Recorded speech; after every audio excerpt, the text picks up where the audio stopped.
सरकारी जमीन में कब्जा दूसर के जमीन में कब्जा करे के खबर तो आप मन आए दिन पढ़े ल मिलत होही, लेकिन लोगन अब शमशान तक के जमीन ल नहीं बख्सत है।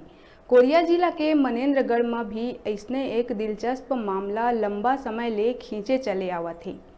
कुछ रसूखदार मन अवैध तरीका ले मुक्तिधाम के जमीन में कब्जा जमाए रखे है। जमीन ला कब्जा से मुक्त कराए बर पाछू 1.5 दशक ले प्रमाणित दस्तावेज के संग खुद ऊपर जानलेवा हमला होए के बावजूद एक आरटीआई कार्यकर्ता के संघर्ष निरंतर जारी है। मरे के बाद 2 गज जमीन बर लोगन ला भटके बर मत पड़े। चिर निद्रा में लीन आत्मा के अंतिम पड़ाव मुक्तिधाम माने जाते के हर मृतात्मा ला यहाँ शांति मिलते। जब मुक्तिधाम के जमीन में बेजा कब्जा हुई तो आरटीआई कार्यकर्ता रमाशंकर गुप्ता एकर शिकायत तत्कालीन कलेक्टर साहिला निगार ले करीस। शिकायत में विस्तृत जांच के बाद मेडिकल दुकान के लाइसेंस निरस्त करे के आदेश दिए गए। मरघट के भूमि के एकमात्र कब्जाधारी में कार्रवाई नहीं होत देख एक के बाद एक यहाँ कई मेडिकल स्टोर खुलत गई। आज की स्थिति में लगभग 1.5 एकड़ जमीन में अतिक्रमणकारी मन के कब्जा है। नतीजतन कोरोना काल में मृतक के संख्या में बढ़ोतरी के कारण परिजन ला अपन बारी के इंतजार करत देखे गई। आरटीआई कार्यकर्ता रमाशंकर गुप्ता के लगातार विरोध ला देखत मेडिकल दुकान के संचालक हा जानलेवा हमला करीस। आरटीआई कार्यकर्ता में होए के हमला के जानकारी मिले में मुख्यमंत्री भूपेश बघेल हा आरोपी ऊपर कठोर कार्रवाई के आदेश दिए रहीस।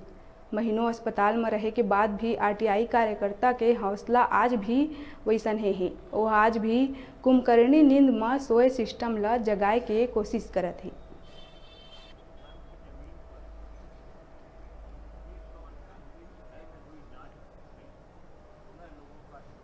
का अधिकार आने के बाद मुझको ऐसा लगा कि मैं समाज में व्याप्त भ्रष्टाचार के खिलाफ कुछ सार्थक कर सकता हूं। उस दृष्टिकोण से मैंने मुक्तिधाम मरघट में हुए अतिक्रमण के खिलाफ शासन को लिखित में सैकड़ों आवेदन पत्र दिए और अब तक उसमें जो कार्रवाई हुई है उसका सार यह है कि मुक्तिधाम की भूमि का अधिकारता रहित पट्टा एक भूमि के लिए 3080 वर्ग फुट का पट्टा सहायक अधीक्षक भू अभिलेख द्वारा दिया गया।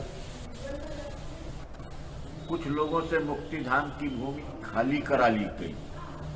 उस जमीन को दोबारा राजस्व विभाग के अधिकारियों ने दूसरे लोगों से मिलकर उनको बेचकर उनका कब्जा करा दिया। वर्तमान में पिछले 1 साल के अंदर मुक्तिधाम की भूमि पर 2 मंजिला और 3 मंजिला मकान वर्तमान अनुभागीय अधिकारी राजस्व के संरक्षण में बन गए। लगातार शिकायत किए जाने के बाद भी राजस्व विभाग मरघट की भूमि को अपनी पैतृक संपत्ति मानते हुए लगातार विक्रय कर रहा, लोगों का कब्जा करा रहा, अवैध निर्माण होने दे रहा है।